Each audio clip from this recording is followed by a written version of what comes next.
ஒரு நடிகனை தளபதிய இந்த நாட்டு சிஎம் அண்ணன் தங்கச்சி அக்கா அப்பா தாத்தா நண்பா நண்பி அத்தனை பேருக்கு கோடான கோடி வணக்கம்.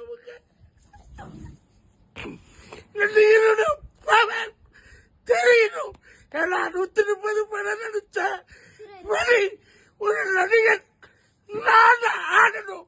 இது இன்று ஆரம்பம். தளபதி அதான் நம்ம விஜய் மாமா ஜெயிச்சிட்டார்ல, அப்புறம் எதுக்கு அல்றீங்க?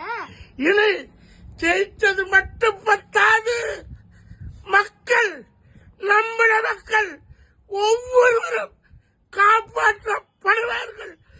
துயரப்பட்டவங்க, துன்புற்றவங்க, கஷ்டப்பட்டவங்க, சினிமாக்கார வாழறதுக்கு கடவுளா தளபதி எழுந்திருக்காரு. அந்த தளபதிக்கு ஒரு